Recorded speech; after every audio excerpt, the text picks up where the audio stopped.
परमात्मने नमः।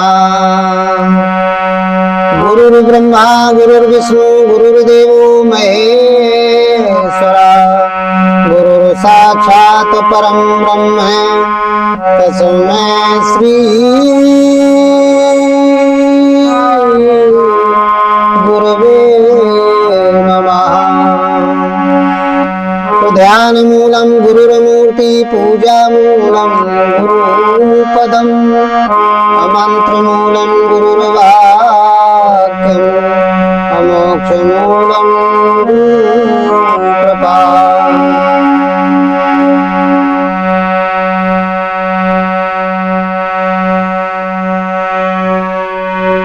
अखंड मंडलाकारं व्याप्त येन चराचरं तत्पदं दर्शितं येन तस्मै श्री गुरवे नमः।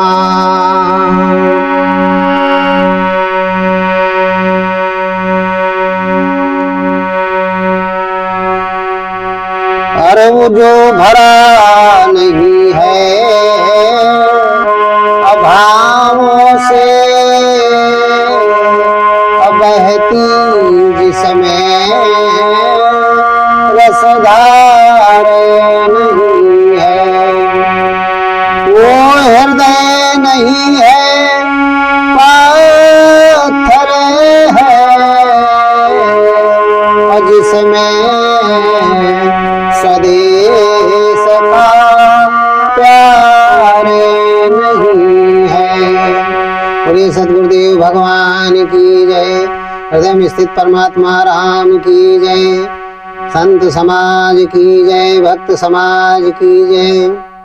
आए मेरे प्रिय श्रोता बंधुओं, आज हम अपने देश के लिए, जो हमारा आध्यात्मिक देश है, मैं उसके लिए एक प्रसंग लेकर आया हूँ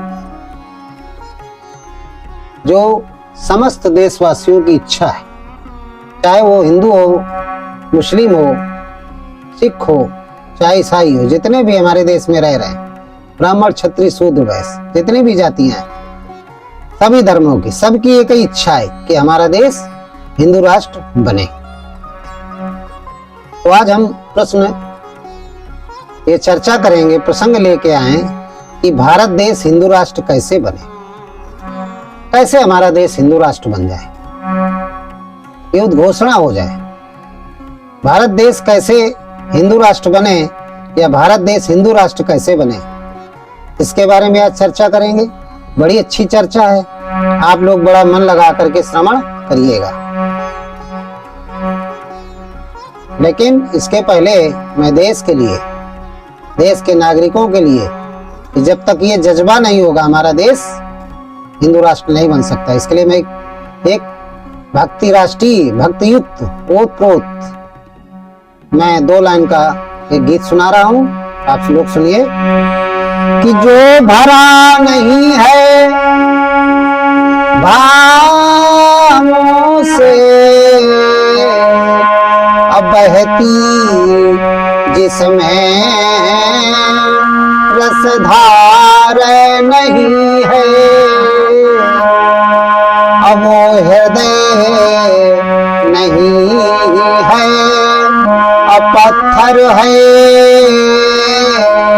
और जिसमें स्वदेश का प्यार नहीं है।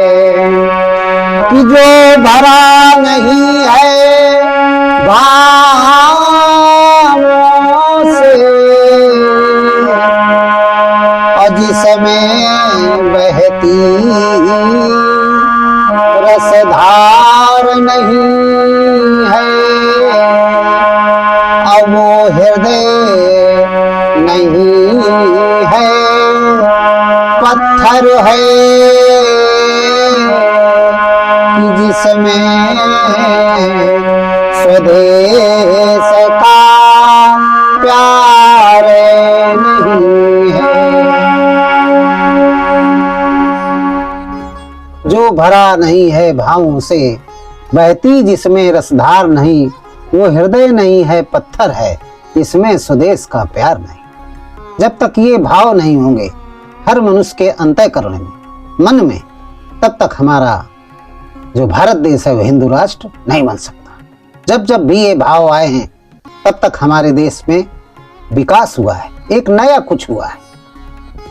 जिस प्रशासक के अंदर ये भाव आए हैं उसने अपने जीवन काल में जो 5-5 साल की सरकारें रहती, कार्य क्षेत्र रहता है, बड़ा अच्छा काम करते हैं। क्यों? क्योंकि उनके अंदर ये भाव है जो भरा नहीं है भावों से। कौन सा भाव? देश के हित के लिए भाव, देश के लिए कुछ करने का भाव। ऐसा भाव जिस प्रशासक में, जिस मंत्री में, जिस विधायक में, जिस मुख्यमंत्री में, जिस प्रधानमंत्री में, जिस कार्यपालिका के अधिकारियों के अंतर्गत, न्यायपालिका के अधिकारियों के अंतर्गत, मीडिया के अधिकारियों के अंतर्गत, संतों के मन के अंतर्गत ये भाव नहीं होंगे देश के प्रति, भरा नहीं है भावों से, बहती जिसमें रसधार नहीं। और ये देशभक्ति रूपी जो रसधार है, गंगा है, ये जब तक बहेगी नहीं, बहती जिसमें रसधार नहीं, वो हृदय नहीं है पत्थर है। फिर वो हृदय नहीं है उस भूत प्राणी का, वो हृदय नहीं है पत्थर है जिसमें स्वदेश का प्यार नहीं है, अपने देश के प्रति जिसमें प्यार नहीं है, गद्दारी है, वो मनुष्य का हृदय नहीं है, वो एक पत्थर है, पाषाण है। इन विचारों को समझिएगा। जब हमारा अंदर का जो भाव है हृदय का, जब तक वो देशभक्ति से भरेगा नहीं, तब तक हमारे देश में कुछ नया नहीं होगा। नया क्या होना है? भारत हिंदू राष्ट्र कैसे बने। तो बड़ा सुंदर हम प्रसंग लेके आए हैं। आप लोग बड़े मन से श्रवण करिएगा, अपनी स्मृति में धारण करिएगा। तो मैं बताने जा रहा हूँ कि देखिए ये हिंदू राष्ट्र कैसे बनेगा। हिंदू राष्ट्र बनने के लिए कई बिंदु हैं, इन बिंदुओं पर हम चर्चा करेंगे। हिंदू राष्ट्र बनने में बहुत बड़ी कठिनाइयां हैं, बहुत सारे बिंदु हैं, बहुत सारे सुधार हैं समाज के अंतर्गत। इन सारे सुधारों, सामाजिक सुधारों को, जो सामाजिक भ्रांतियां हैं, बहुत कमियां हैं समाज में, इन सबको सुधारना पड़ेगा। चाहे वो आध्यात्मिक कमियां हो और चाहे वो भौतिक कमियां हो, साइंटिफिकल हो या रिलीजियस हो, चाहे फिजिकल हो, आध्यात्मिक, भौतिक और वैज्ञानिक, ये तीनों प्रकार की कमियों को सुधारना पड़ेगा। तो हमारा जो राष्ट्र है वो हिंदू राष्ट्र बन जाएगा। तो एक एक बिंदु पर हम चर्चा करेंगे। तो देखिए, ये जो आज के लोग, हम लोग कह रहे हैं कि हमारा देश हिंदू राष्ट्र बने, ये पहले भी लोग कहते थे हिंदू राष्ट्र होगा तो एक विचार होंगे हमारे देश में। तो हिंदू राष्ट्र बनाने के लिए एक विचार सबके अंदर होने के लिए क्या करना पड़ेगा? साधारण आदमी की तो बात है नहीं है, किसी विशेष शक्ति का जब प्रादुर्भाव होगा हमारे आपके अंदर तो विचार एक हो जाएंगे। तो हमारी इंद्रियां बहिर्मुखी हैं, जब अंतर्मुखी हो जाएंगी, भक्ति जागृत हो जाएगी तो विचार एक हो जाएंगे। विचार एक होने के लिए सबके अंदर वो परमात्मा विद्यमान है, प्रसुप्त अवस्था में, प्रसुप्त अवस्था में सो रहा है, उसको उपद्रष्टा के रूप में।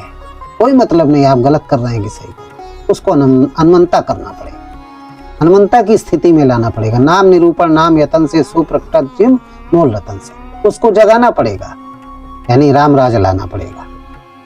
ये पहले के भी तमाम हमारे महापुरुषों का सपना था, आज के भी जो वर्तमान में है, चाहे किसी भी पार्टी का हो महापुरुष,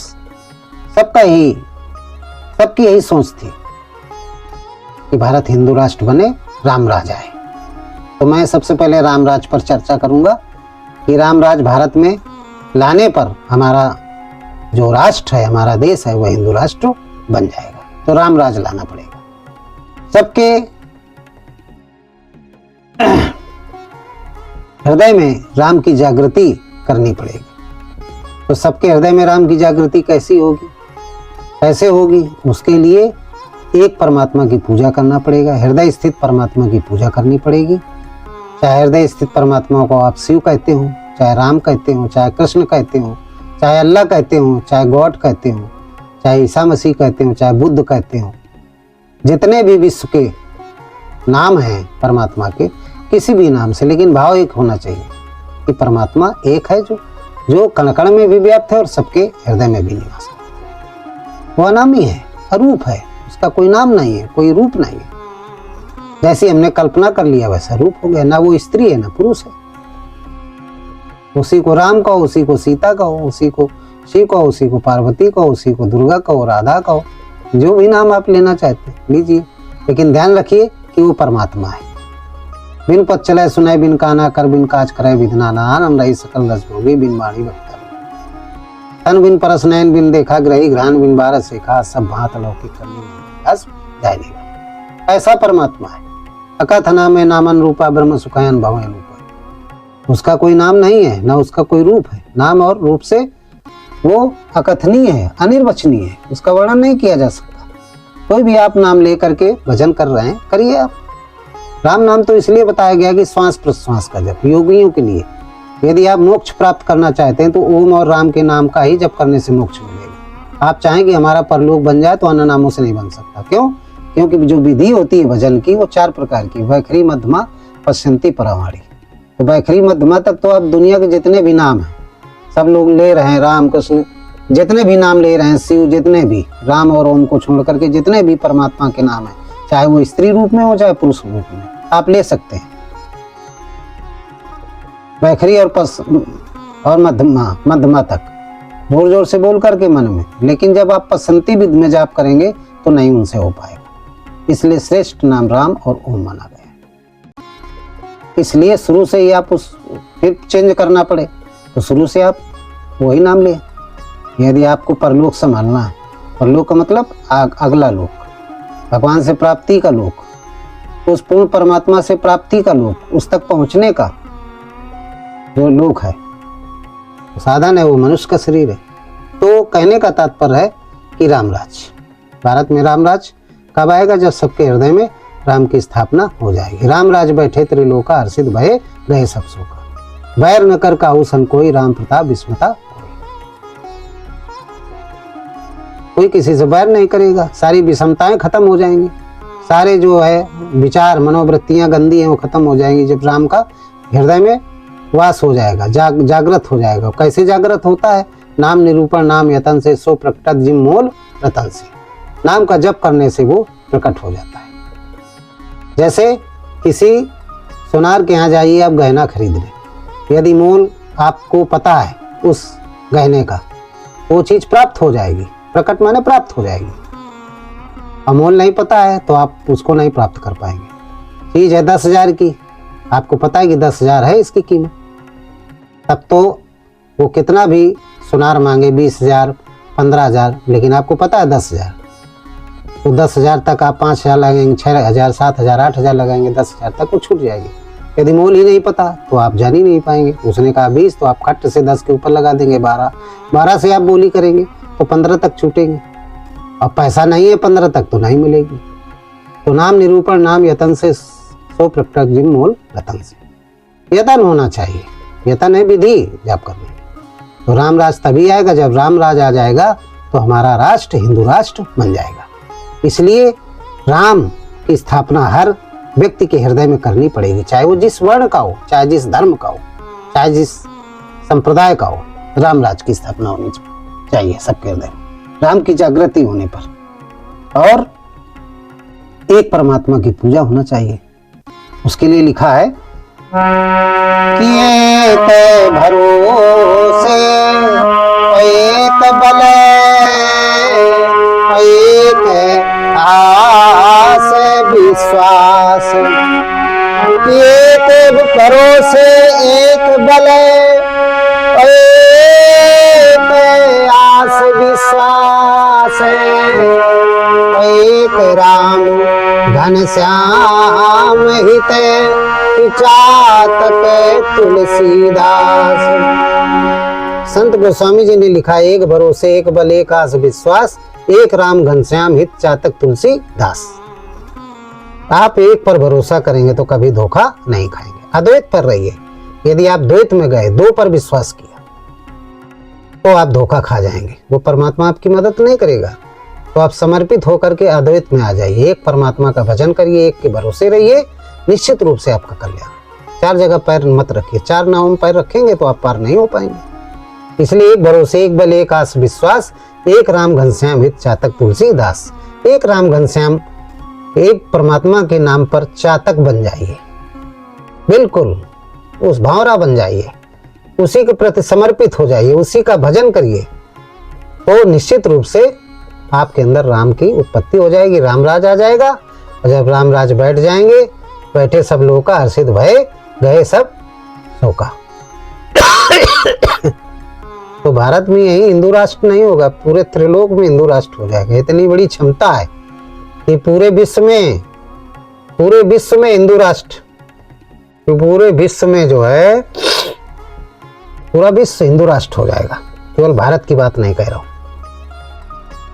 तो हिंदू राष्ट्र के लिए रामराज लाना जरूरी है।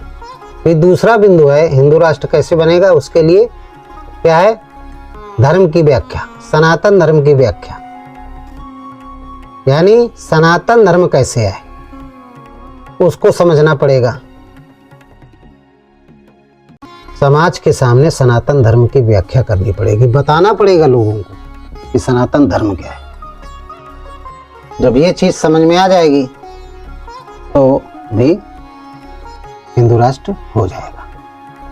सनातन धर्म क्या है, आत्मा ही सत्य और सनातन है। बताना पड़ेगा कि आत्मा ही सर्वोपरि है, इसी की पूजा करिए, इसी की बात मानिए, आपके अंतःकरण में निवास करता है।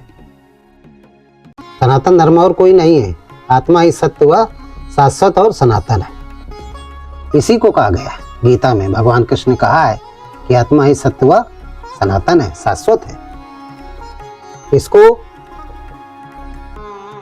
न तो पानी गीला कर सकता है, न अग्नि इसको जला सकती है, और न इसको छेदा जा सकता है। अजर अमर है, अविनाशी है ये आत्मा। इसलिए नित्य सर्वगता, सर्वांतर है, सभी जगह है, कण कण में है, सभी भूत प्राणियों के अंदर है, जड़ और चेतन में है। इसलिए यही सत्य है और यही सनातन है। सत्य इसलिए कि इसका विनाश नहीं हो सकता, सनातन ही है कि इससे पहले कोई हुआ नहीं। तो सनातन समझना पड़ेगा, तब हिंदू राष्ट्र होगा। इसके लिए गीता में श्लोक भगवान कृष्ण ने कहा है कि अच्छेदयो अयम दाहयो अयम, अच्छेदयो अयम, इसको छेदा नहीं जा सकता, और दाहयो अयम, इसको जलाया नहीं जा सकता, और अक्लेदयो अयम असोस्य एवचा, इसको गीला नहीं किया जा सकता, ना इसको छेदा जा सकता है, ना इसको जलाया जा सकता है, ना इसे गीला किया जा सकता है। कि अच्छेदयो अयम और दाहयो अयम अक्लेदयो अयम असोस्य एवचा, और नित्य सर्वगतः स्थाणुरे चलो अयम सनातना, और नित्य सर्वगता स्थाणुरे चलो अयम सनातना। इसको गीला नहीं किया जा सकता, इसको छेदा नहीं जा सकता, इसको जलाया नहीं जा सकता, इसे गीला नहीं किया जा सकता। क्यों? क्योंकि आत्मा सत्य है और सनातन है, सर्वगत है, अंतर्यामी है, अविनाशी है। इसलिए आत्मा ही सत्य और सनातन है। तो सनातन समझना पड़ेगा, तब हिंदू राष्ट्र आएगा। अपने अंदर हृदय में रामराज स्थापित करना पड़ेगा और सनातन धर्म को मानना पड़ेगा। सनातन धर्म के आत्मा को मानना पड़ेगा, इसी की पूजा करनी पड़ेगी, तभी एक विचार होंगे। और क्या है, धार्मिक और हिंदू राष्ट्र बनने के लिए किन चीज़ों की आवश्यकता पड़ेगी, कौन से विकार हटाएं, कौन से पाखंडों को हटाएं, तो उसके लिए लिखते हैं कि धार्मिक भ्रांति को हटाना पड़ेगा। भारत देश से धार्मिक भ्रांति जो है उसको समाप्त करना पड़ेगा, तभी हिंदू राष्ट्र बनेगा। धार्मिक भ्रांति क्या है? एक परमात्मा की पूजा ना करके एक धर्म को ना मानना। विभिन्न प्रकार के संप्रदाय हैं, जब संप्रदाय होंगे तो विभिन्न प्रकार के उनके भक्त होंगे, और जब विभिन्न प्रकार के भक्त होंगे तो विभिन्न प्रकार के विचार होंगे। ठीक, विभिन्न प्रकार की ईश्वरों की पूजा होगी, तमाम प्रकार के ईश्वर होंगे, परमात्मा होंगे, उनकी पूजाएं हो रही हैं। यही धार्मिक भ्रांति है। एक परमात्मा की पूजा ना होना, विभिन्न प्रकार के संप्रदायों के माध्यम से विभिन्न प्रकार के भक्तगण हैं और वो पूजा कर रहे हैं, ये धार्मिक भ्रांति है। तो धार्मिक भ्रांति को हटाना पड़ेगा, तब हिंदू राष्ट्र घोषित होगा। धार्मिक भ्रांति जब तक रहेगी हिंदू राष्ट्र नहीं हो सकता। जबरदस्ती कर भी देंगे लेकिन हिंदू राष्ट्र का कोई मतलब नहीं रहेगा, वही लड़ाई झगड़े होंगे, कोई मतलब। हिंदू राष्ट्र का मतलब है कि सारे हिंदू अपने आप को हिंदू समझे, कोई जात नहीं, सिर्फ एक हिंदू जात हो। सारी जातियां खत्म, हर व्यक्ति के नाम हिंदू लिखना पड़ेगा। रामचरण हिंदू, राम गोपाल हिंदू, मोहनलाल हिंदू, रमेश सिंह हिंदू और रमा शंकर शुक्ला हिंदू, कुछ भी हिंदू लिखना पड़ेगा। राम कुमार हिंदू, श्यामाचरण हिंदू, यानी हिंदू शब्द लगेगा, यह हिंदू राष्ट्र हो जाएगा। तभी जब मनोवृत्ति एक होगी तभी रामराज होगा, तभी जो है सब प्रकार के विकार हट जाएंगे। रामराज बैठे त्रिलोका, हर्षित भय गए सब शोका, बैर न कर काहुसन कोई, राम प्रताप विस्मृता। सारी विषमताएं हट जाएंगी, बड़े प्रेम से लोग रहेंगे उसी को, तब तो हिंदू राष्ट्र होना ठीक है। और आगे क्या बताया? धर्म शास्त्रों की सही व्याख्या जो नहीं है शास्त्रों में, आचार्यों के द्वारा, और धर्म शास्त्रों में जो मिलावट की गई इनको हटाना पड़ेगा। जो मिलावट, धर्म शास्त्रों पर मिलावट करके अपने उद्देश्य को पूरा करने के लिए, अपने स्वार्थ को पूरा करने के लिए मिथ्या भाषण देते हैं, पाखंड युक्त भाषण देते हैं, प्रवचन करते हैं, इन पर सुधार करना पड़ेगा। तब हमारा हिंदू राष्ट्र बन पाएगा देश, तभी हिंदू राष्ट्र देश बन पाएगा। एक परमात्मा की पूजा के पर विशेष बल देना पड़ेगा सभी वक्ताओं को, सभी धर्माचार्यों को, पठन और पाठ लेखन के माध्यम से, पठन पाठ और लेखन के माध्यम से, तो हिंदू राष्ट्र बनेगा। जितने भी पाखंड वेद पुराण शास्त्र सब में या नहीं है तो बना करके लिख दिए गए, बोल रहे हैं, ये सब हटाना पड़ेगा। एक परमात्मा की पूजा करनी पड़ेगी तो हिंदू राष्ट्र घोषित हो जाएगा। अगला है, हिंदू राष्ट्र घोषित करने के लिए एक बिंदु और बड़ा महत्वपूर्ण है, तभी हो पाएगा, उसका पालन अच्छे से हो जाएगा। क्या है? उसके लिए शिक्षा, शिक्षा पर जोर देना पड़ेगा। हर नागरिक भारत का शिक्षित हो, अच्छी शिक्षा, भ्रांति युक्त शिक्षा नहीं होना चाहिए, अच्छी शिक्षा का प्रचार प्रसार हो। और जब अच्छी शिक्षा होगी तो फिर व्यक्ति की बात, धर्म की बात समझ में आएगी। और जब शिक्षा अच्छी नहीं होगी तो लोग बड़ी जल्दी डाइवर्ट हो जाते हैं, बड़ी जल्दी धर्म चेंज कर लेते हैं, धर्म परिवर्तन कर लेते हैं, धर्म को परिवर्तित कर लेते हैं, क्योंकि शिक्षा का अभाव होने के कारण। जब हम अच्छे तरीके से शिक्षित नहीं होंगे, शिक्षा में हमारी धार्मिक जो अध्यात्म है उसके कुछ पाठ, लेसन, कुछ चैप्टर उसमें जोड़े जाएं, गीता वगैरह जैसे, मानस, जितने भी धर्मशास्त्र हैं, शिक्षक जो मानव को शिक्षित करते हैं, ऐसा ज्ञान पाठ्यक्रम में शामिल करना पड़ेगा। अध्यात्म और विज्ञान दोनों को शामिल करना पड़ेगा, तभी बिना अध्यात्म के विज्ञान में स्थिर नहीं रह पाएगा व्यक्ति, टिक नहीं पाएगा, भ्रमित हो जाता है, डाइवर्ट हो जाता है। तो अध्यात्म को शामिल करना पड़ेगा, तो व्यक्ति के अंदर मनोवृत्ति चेंज होगी, हिंदू राष्ट्र घोषित हो जाएगा, अपने आप घोषित हो जाएगा। आगे और बिंदु हैं कि सभी मनुष्यों में धार्मिक समानता का होना बहुत जरूरी है। जो असमानता है, धार्मिक समानता का प्रचार प्रसार होना चाहिए, समरसता होनी चाहिए। जो ऊंच नीच के विचार हैं, प्रचार हैं, प्रसार हैं, वो कोई बड़ा कोई छोटा, ये जो अंदर हर मानव के अंदर है कि ये छोटा है, हम बड़े हैं, ये भी विचार खत्म होना चाहिए मानव के अंदर से। जब ये विचार खत्म हो जाएंगे तो हमारा देश हिंदू राष्ट्र हो जाएगा। हिंदू राष्ट्र कहने की जरूरत नहीं पड़ेगी, फिर यदि घोषणा भी करेंगे कि हिंदू राष्ट्र हो गया तो उसका पालन अच्छे से होगा। हम घोषणा भी कर दें, प्रशासक हमारे देश के घोषणा भी कर दें, लेकिन उसको पर उपदेश कुशल बहुतेरे, उपदेश देंगे लेकिन अपनी कुशल अपनी चाहेंगे, दूसरे की कुशल नहीं चाहेंगे तो कोई मतलब नहीं। तो कहने का तात्पर्य है कि हर व्यक्ति के अंदर जब हिंदू राष्ट्र होगा तो देश में हमारे पूर्ण रूप से हिंदू राष्ट्र हो जाएगा। तो जितनी भी कमियां हैं इनको सुधारना पड़ेगा, तभी देश में हिंदू राष्ट्र होगा। तो ये भेदभाव खत्म होना चाहिए ऊंच नीच का, हिंदू मुस्लिम सिख ईसाई हम सब हैं भाई भाई, ये विचार होना चाहिए, तो हमारा देश हिंदू राष्ट्र हो जाएगा। एक गीत है इसी के बारे में,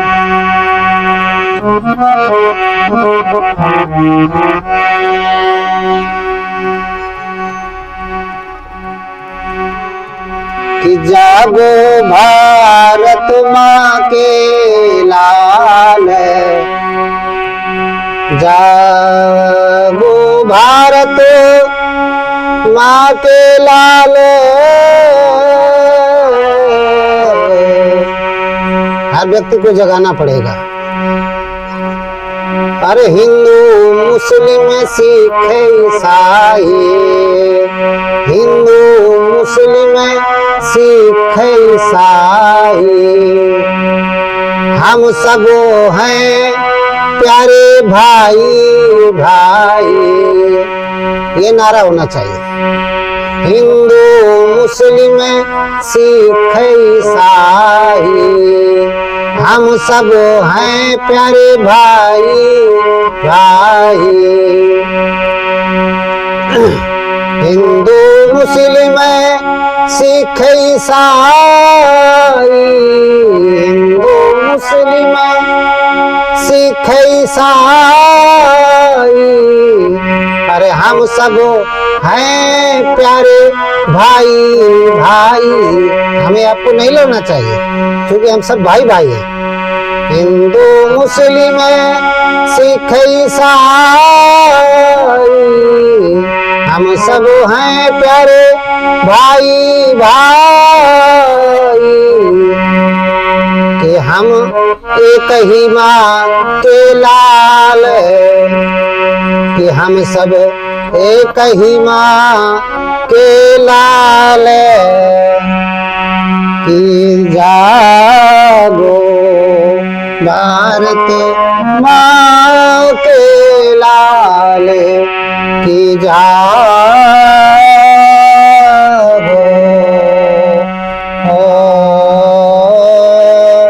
भारत माँ के लाल।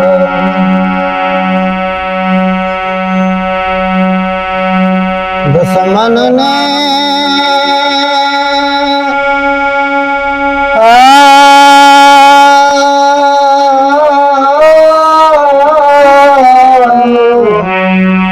दुश्मन ने हाँ नजर उठाई, दुश्मन ने हाँ नजर उठाई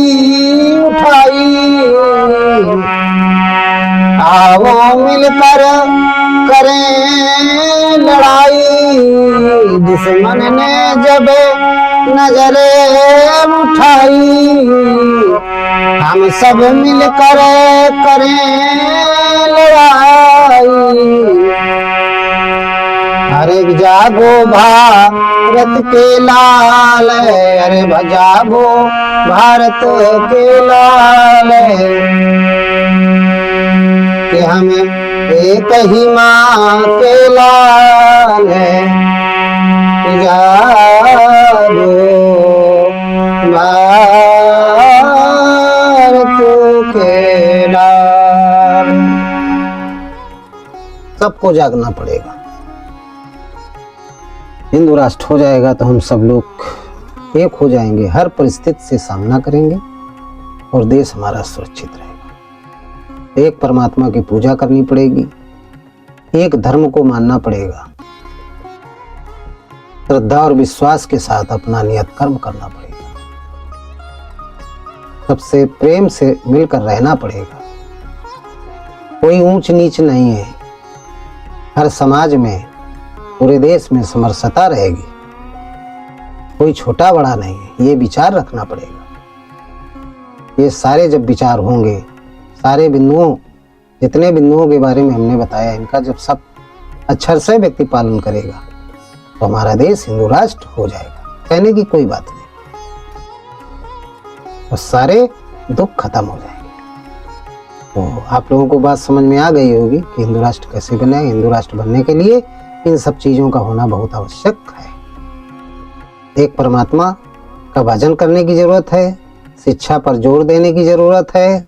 हिंदू राष्ट्र बनाने के लिए धार्मिक भ्रांति खत्म होना चाहिए, पाखंड खत्म होना चाहिए, ऊंच नीच खत्म होना चाहिए जो विचार हैं,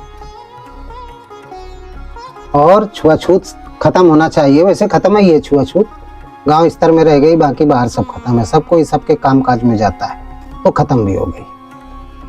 बड़ा प्रेम होना चाहिए, राम राज होना चाहिए, सबके हृदय में राम का राज होना चाहिए, बड़ा स्नेह होना चाहिए, तो हमारा राष्ट्र हिंदू राष्ट्र बन जाएगा। कोई मतभेद नहीं होना चाहिए। भूतकाल में जितने भी महापुरुषों ने कार्य किए, उनके अवगुणों को छिपाना चाहिए, और उन्होंने जो अच्छे कार्य किए, जिनको गुण कहते हैं, उनको समाज में प्रकाशित करना चाहिए। अपने निजी स्वार्थ के लिए हम महापुरुषों पर धब्बा ना, कीचड़ ना उछाले। उन्होंने अपने अपने समय में अपने अपने हिसाब से, अपने दिमाग से सारे काम अच्छे किए, जैसे हम आप सब लोग कर रहे हैं। तो दूसरों के गुणों को प्रकाशित करना है, अवगुणों को छिपाना है, तभी हम आगे बढ़ पाएंगे, सच्चे मित्र बन पाएंगे, देश के सच्चे मित्र बन पाएंगे। इन्हीं शब्दों के साथ आज का प्रसंग समाप्त करते हैं। बोलिए सच्चिदानंद परमात्मा हृदय स्थित राम की जय, सद्गुरुदेव भगवान की जय, संत समाज की जय, भक्त समाज की जय, सच्चिदानंद भगवान की जय। सर्वे भवन्ति सुखिनः, सर्वे सन्तु निरामया, सर्वे भद्राणि पश्यन्ति मा कश्चित् दुःखभाग् भवेत्।